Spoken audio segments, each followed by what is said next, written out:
Welcome to today's Triple Z. The Triple Z podcast is a daily program that you can use to help you fall asleep each night. Just turn down the volume, lay back, relax, and enjoy as you fall asleep.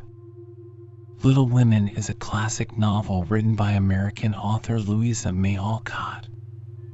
It was originally published in 2 volumes in 1868 and 1869 and has since become one of the most beloved and enduring works of American literature. The novel is set in Concord, Massachusetts, during the Civil War era, and it draws heavily on Alcott's own experiences and the lives of her 3 sisters. The novel follows the lives and adventures of these 4 sisters as they grow into womanhood, face various challenges, and learn important life lessons.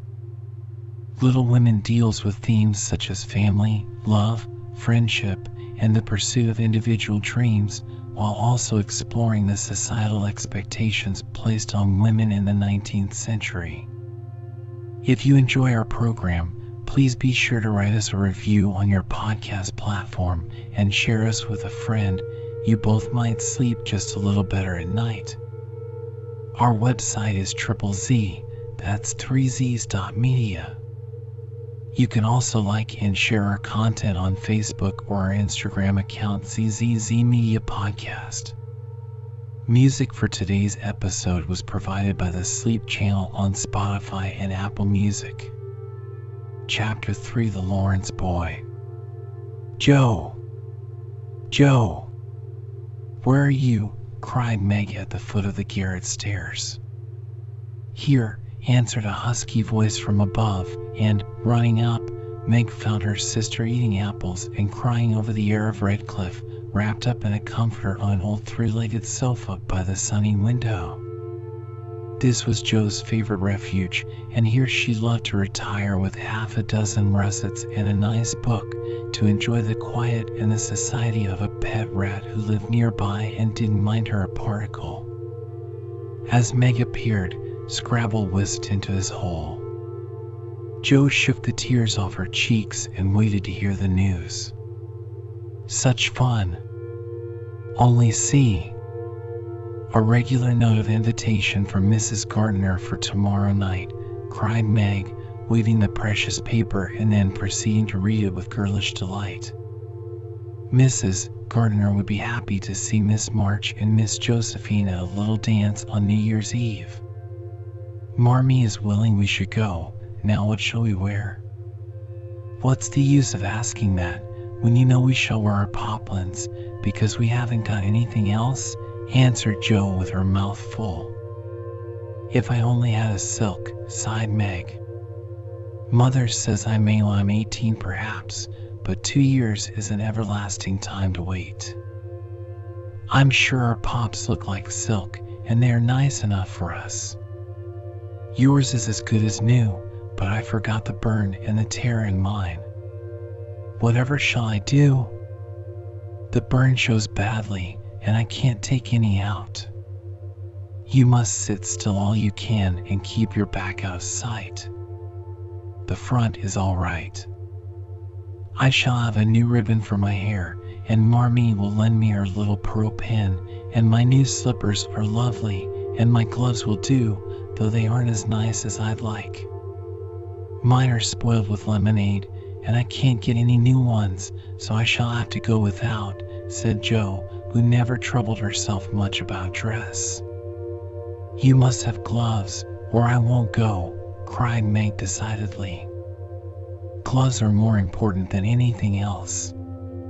You can't dance without them, and if you don't I should be so mortified. Then I'll stay still. I don't care much for company dancing. It's no fun to go sailing round. I like to fly about and cut capers. You can't ask Mother for new ones, they are so expensive, and you are so careless. She said when you spoiled the others that she shouldn't give you any more this winter. Can't you make them do? I can hold them crumpled up in my hand, so no one will know how stained they are. That's all I can do. No. I'll tell you how we can manage each for one good one and carry a bad one. Don't you see? Your hands are bigger than mine, and you will stretch my glove dreadfully, began Meg, whose gloves were a tender point with her. Then I'll go without. I don't care what people say, cried Jo, taking up her book. You may have it, you may. Only don't stain it, and do behave nicely. Don't put your hands behind you, or stare, or say Christopher Columbus, will you? Don't worry about me. I'll be as prim as I can and not get into any scrapes, if I can help it. Now go and answer your note, and let me finish this splendid story. So Meg went away to accept with thanks, look over her dress, and sing blithely as she did up her one real lace frill, while Jo finished her story, her 4 apples, and had a game of romps with Scrabble. On New Year's Eve the parlor was deserted, for the 2 younger girls played dressing maids and the 2 elder were absorbed in the all-important business of getting ready for the party. Simple as the toilets were, there was a great deal of running up and down, laughing and talking, and at one time a strong smell of burnt hair pervaded the house. Meg wanted a few curls about her face, and Jo undertook to pinch the papered locks with a pair of hot tongs. Ought they to smoke like that? Asked Beth from her perch on the bed. It's the dampness drying, replied Jo. What queer smell. It's like burnt feathers, observed Amy, smoothing her own pretty curls with a superior air. There, now I'll take off the papers and you'll see a cloud of little ringlets, said Jo, putting down the tongs. She did take off the papers, but no cloud of ringlets appeared, for the hair came with the papers, and the horrified hairdresser laid a row of little scorched bundles on the bureau before her victim. Oh, oh, oh! What have you done? I'm spoiled. I can't go. My hair, oh, my hair, wailed Meg, looking with despair at the uneven frizzle on her forehead. Just my luck. You shouldn't have asked me to do it. I always spoil everything. I'm so sorry, but the tongs were too hot, and so I've made a mess, groaned poor Jo, regarding the little black pancakes with tears of regret. It isn't spoiled. Just frizzle it and tie your ribbon so the ends come on your forehead a bit, and it will look like the last fashion. I've seen many girls do it so, said Amy consolingly. Serves me right for trying to be fine. I wish I'd let my hair alone, cried Meg petulantly. So do I. It was so smooth and pretty. But it will soon grow out again, said Beth, coming to kiss and comfort the shorn sheep. After various lesser mishaps, Meg was finished at last, and by the united exertions of the entire family Jo's hair was got up and her dress on. They looked very well in their simple suits, Meg's in silvery drab, with a blue velvet snood, lace frills, and the pearl pin. Jo in maroon, with a stiff, gentlemanly linen collar and a white chrysanthemum were 2 for her only ornament. Each put on one nice light glove and carried one soiled one, and all pronounced the effect quite easy and fine. Meg's high-heeled slippers were very tight and hurt her, though she would not own it, and Jo's 19 hairpins all seemed stuck straight into her head, which was not exactly comfortable, but, dear me, let us be elegant or die. Have a good time, dearies, said Mrs. March, as the sisters went daintily down the walk. Don't eat much supper, and come away at 11. My send Hannah for you. As the gate clashed behind them, a voice cried from a window. Girls, girls, have you both got nice pocket handkerchiefs? Yes, yes, spandy nice, and Meg has cologne on hers, cried Jo, adding with a laugh as they went on, I do believe Marmee would ask that if we were all running away from an earthquake. It is one of her aristocratic tastes, and quite proper, for a real lady is always known by neat boots, gloves, and handkerchief, replied Meg, who had a good many little aristocratic tastes of her own. Now don't forget to keep the bad breath out of sight, Joe. Is my sash right? And does my hair look very bad? Said Meg, as she turned from the glass in Mrs. Gardner's dressing room after a prolonged prank. I know I shall forget. If you see me doing anything wrong, just remind me by a wink, will you? Returned Joe, giving her collar a twitch and her head a hasty brush. No, winking isn't ladylike. I'll lift my eyebrows if anything is wrong, and nod if you are all right.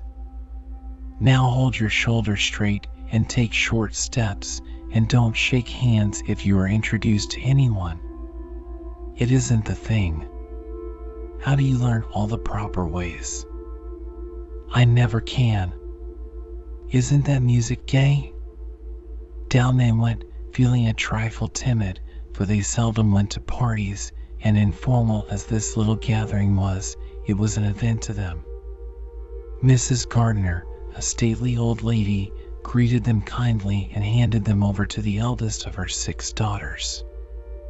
Meg knew Sally and was at her ease very soon, but Joe, who didn't care much for girls or girlish gossip, stood about, with her back carefully against the wall, and felt as much out of place as a colt in a flower garden. Half a dozen jovial lads were talking about skates in another part of the room, and she longed to go and join them, for skating was one of the joys of her life. She telegraphed her wish to Meg, but the eyebrows went up so alarmingly that she dared not stir. No one came to talk to her, and one by one the group dwindled away till she was left alone.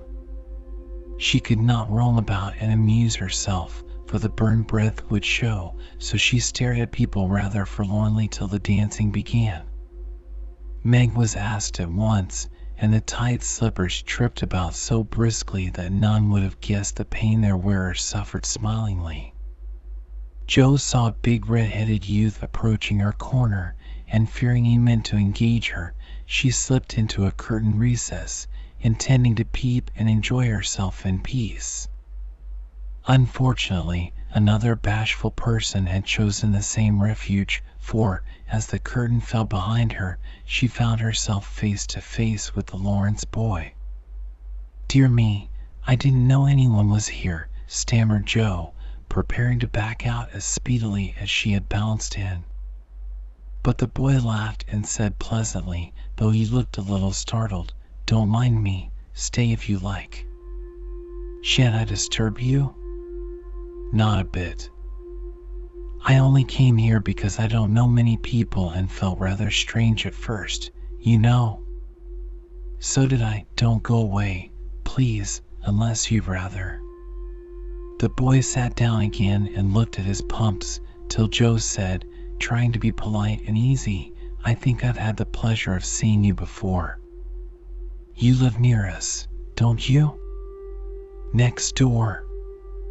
And he looked up and laughed outright, for Joe's prim manner was rather funny when he remembered how they had chatted about cricket when he brought the cat home.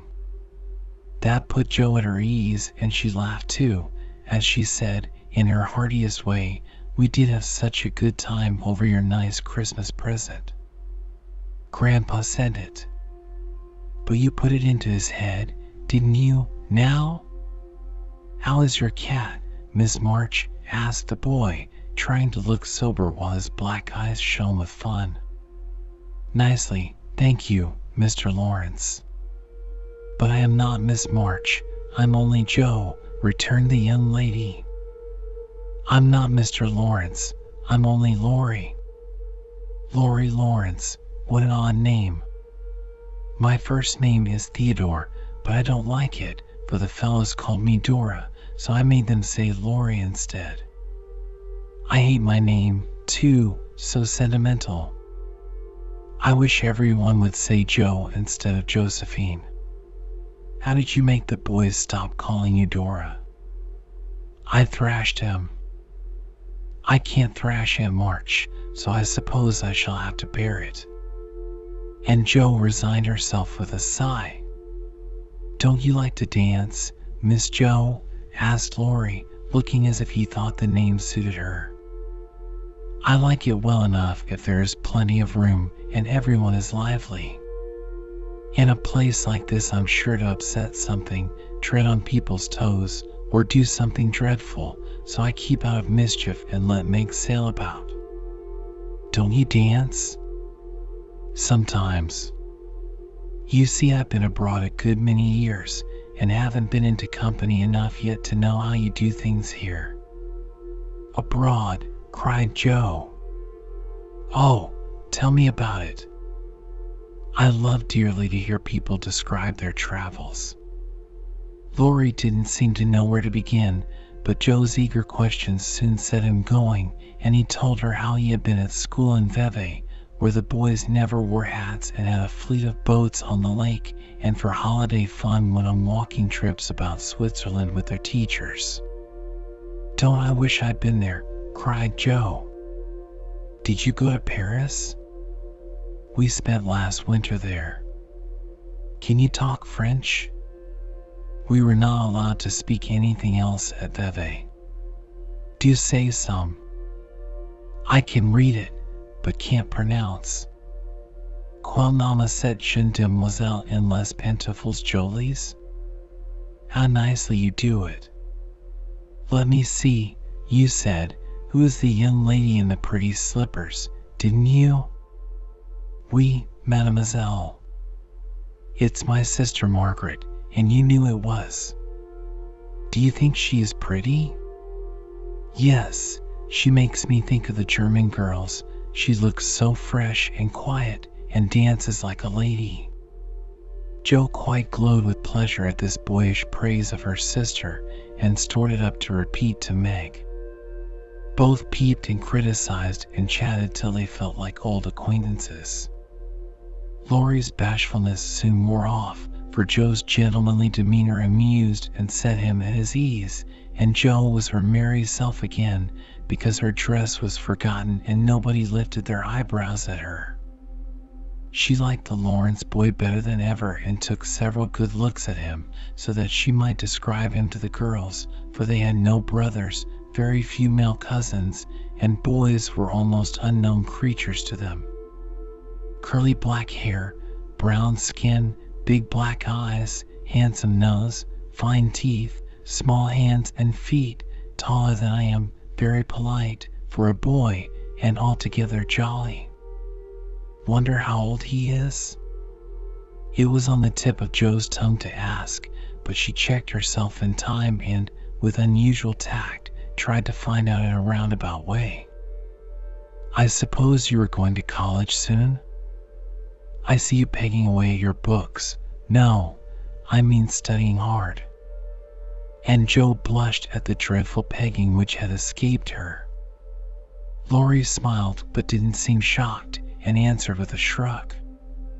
Not for a year or two. I won't go before 17 anyway. Aren't you but 15? Asked Jo, looking at the tall lad, whom she had imagined 17 already. 16 next month. How I wish I was going to college. You don't look as if you liked it. I hate it. Nothing but grinding or skylarking. And I don't like the way fellows do either in this country. What do you like? To live in Italy and to enjoy myself in my own way. Jo wanted very much to ask what his own way was, but his black brows looked rather threatening as he knit them, so she changed the subject by saying, as her foot kept time, "That's a splendid polka. Why don't you go and try it?" "If you will come too," he answered, with a gallant little bow. "I can't, for I told Meg I wouldn't, because—" There Jo stopped and looked undecided whether to tell or to laugh. "Because what? You won't tell?" "Never." Well, I have a bad trick of standing before the fire, and so I burn my frocks, and I scorched this one, and though it's nicely mended, it shows, and Meg told me to keep still so no one would see it. You may laugh, if you want to. It is funny, I know. But Laurie didn't laugh. He only looked down a minute, and the expression of his face puzzled Joe when he said very gently, "Never mind that. I'll tell you how we can manage. There's a long hall out there, and we can dance grandly, and no one will see us. Please come." Joe thanked him and gladly went, wishing she had 2 neat gloves when she saw the nice, pearl-colored ones her partner wore. The hall was empty, and they had a grand polka, for Laurie danced well and taught her the German step, which delighted Joe, being full of swing and spring. When the music stopped, they sat down on the stairs to get their breath, and Laurie was in the midst of an account of a students' festival at Heidelberg when Meg appeared in search of her sister. She beckoned, and Joe reluctantly followed her into a side room where she found her on a sofa, holding her foot and looking pale. "I've sprained my ankle. That stupid high heel turned and gave me a sad wrench. It aches so, I can hardly stand, and I don't know how I'm ever going to get home," she said, rocking to and fro in pain. "I knew you'd hurt your feet with those silly shoes. I'm sorry. But I don't see what you can do, except get a carriage, or stay here all night," answered Joe, softly rubbing the poor ankle as she spoke. "I can't have a carriage without its costing ever so much. I dare say I can't get one at all, for most people come in their own, and it's a long way to the stable, and no one to send. I'll go." "No, indeed. It's past 9, and dark as Egypt. I can't stop here, for the house is full. Sally has some girls staying with her. I'll rest till Hannah comes, and then do the best I can. I'll ask Laurie." "He will go," said Joe, looking relieved as the idea occurred to her. "Mercy, no! Don't ask or tell anyone. Give me my rubbers, and put these slippers with our things. I can't dance any more, but as soon as supper is over, watch for Hannah and tell me the minute she comes. They are going out to supper now. I'll stay with you." "I'd rather." "No, dear, run along and bring me some coffee. I'm so tired I can't stir." So Meg reclined, with rubbers well hidden, and Joe went blundering away to the dining room, which she found after going into a china closet and opening the door of a room where old Mr. Gardner was taking a little private refreshment. Making a dart at the table, she secured the coffee, which she immediately spilled, thereby making the front of her dress as bad as the back. "Oh, dear, what a blunderbuss I am!" exclaimed Joe, finishing Meg's glove by scrubbing her gown with it. "Can I help you?" said a friendly voice. And there was Laurie, with a full cup in one hand and a plate of ice in the other. "I was trying to get something for Meg, who is very tired, and someone shook me, and here I am in a nice state," answered Joe, glancing dismally from the stained skirt to the coffee-colored glove. "Too bad. I was looking for someone to give this to. May I take it to your sister?" "Oh, thank you. I'll show you where she is. I don't offer to take it myself, for I should only get into another scrape if I did." Joe led the way, and as if used to waiting on ladies, Laurie drew up a little table, brought a second installment of coffee and ice for Joe, and was so obliging that even particular Meg pronounced him a nice boy. They had a merry time over the bonbons and mottos, and were in the midst of a quiet game of buzz, with 2 or 3 other young people who had strayed in, when Hannah appeared. Meg forgot her foot and rose so quickly that she was forced to catch hold of Joe with an exclamation of pain. "Hush! Don't say anything," she whispered, adding aloud, "It's nothing." I turned my foot a little, that's all, and limped upstairs to put her things on. Hannah scolded, Meg cried, and Joe was at her wit's end till she decided to take things into her own hands. Slipping out, she ran down and, finding a servant, asked if he could get her a carriage. It happened to be a hired waiter who knew nothing about the neighborhood, and Joe was looking round for help when Laurie, who had heard what she said, came up and offered his grandfather's carriage, which had just come for him. He said, "It's so early." "You can't mean to go yet," began Joe, looking relieved but hesitating to accept the offer. "I always go early. I do, truly. Please let me take you home. It's all on my way, you know, and it rains, they say." That settled it, and telling him of Meg's mishap, Joe gratefully accepted and rushed up to bring down the rest of the party. Hannah hated rain as much as a cat does, so she made no trouble, and they rolled away in the luxurious close carriage, feeling very festive and elegant. Laurie went on the box so Meg could keep her foot up, and the girls talked over their party and freedom. I had a capital time. "Did you?" asked Joe, rumpling up her hair and making herself comfortable. "Yes, till I hurt myself. Sally's friend, Annie Moffat, took a fancy to me and asked me to come and spend a week with her when Sally does. She is going in the spring when the opera comes, and it will be perfectly splendid if Mother only lets me go," answered Meg, cheering up at the thought. "I saw you dancing with the red-headed man I ran away from. Was he nice?" "Oh, very. His hair is auburn, not red, and he was very polite, and I had a delicious row with him.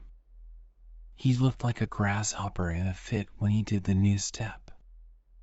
Laurie and I couldn't help laughing. "Did you hear us?" "No, but it was very rude." "What were you about all that time, hidden away there?" Joe told her adventures, and by the time she had finished they were at home. With many thanks, they said good night and crept in, hoping to disturb no one, but the instant their door creaked, 2 little nightcaps bobbed up, and 2 sleepy but eager voices cried out, "Tell about the party! Tell about the party!" With what Meg called a great want of manners, Joe had saved some bonbons for the little girls, and they soon subsided after hearing the most thrilling events of the evening. I declare, it really seems like being a fine young lady to come home from the party in a carriage and sit in my dressing gown with a maid to wait on me, said Meg, as Joe bound up her foot with arnica and brushed her hair. "I don't believe fine young ladies enjoy themselves a bit more than we do, in spite of our burnt hair, old gowns, 1 glove apiece, and tight slippers that sprain our ankles when we are silly enough to wear them." And I think Joe was quite right.